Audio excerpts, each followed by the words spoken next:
Hello students, welcome back to the lecture series on discrete mathematics. We are learning logic and this is video part 5. We are learning the propositional logic, and before going for the topic propositional equivalences, there are few terms which we should know, and these are converse, contrapositive and the inverse statements. So let's see what are these statements. Consider the statement P and Q. The converse of P implies Q is Q implies P.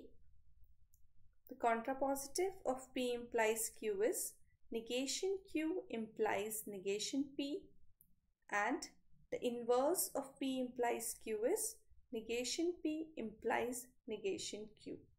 So let us understand this by means of an example. The example will be of the type: state converse, contrapositive and inverse of each of the following implications. So the example number 1 is, if 2 plus 9 is equal to 11, then I am not the Prime Minister of India. So first of all, we should be able to write the propositions. So there are two propositions. The first one is 2 plus 9 is equal to 11. And the second one is, I am not the Prime Minister of India. So the given compound statement is P implies Q. So if you want to write the converse statement is Q implying P. That means if I am not the Prime Minister of India, then 2 plus 9 equal to 11. The contrapositive of the statement P implies Q is negation Q implies negation P. So we are going to write it accordingly. If I am the Prime Minister of India, then 2 plus 9 is not equal to 11. So the negation statement will give me I am the Prime Minister of India, and the negation of the P statement will be 2 plus 9 not equal to 11. The inverse of the statement P implies Q is negation P implying negation Q. So we have, if 2 plus 9 not equal to 11, then I am the Prime Minister of India. So this way we have written the converse, contrapositive and inverse of the following implication. Let us see another example. The home team wins whenever it is raining. So first of all, we should write the statements P and Q. So there are two statements. The first one is it is raining, and the second one is the home team wins.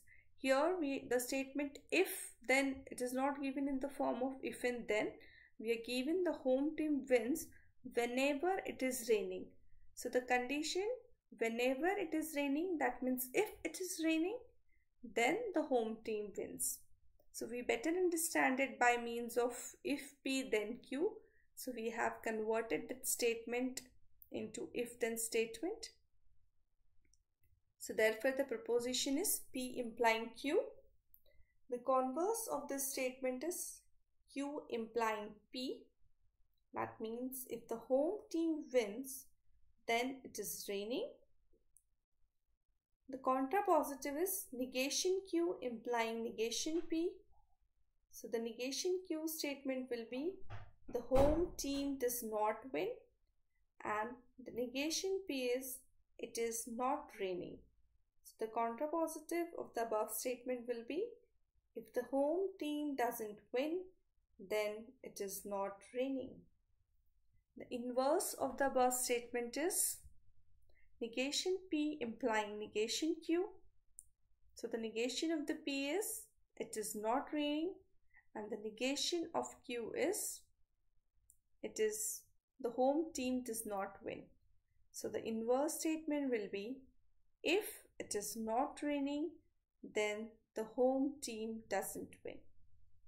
So there is a lot of confusion among students regarding the converse, inverse, contrapositive.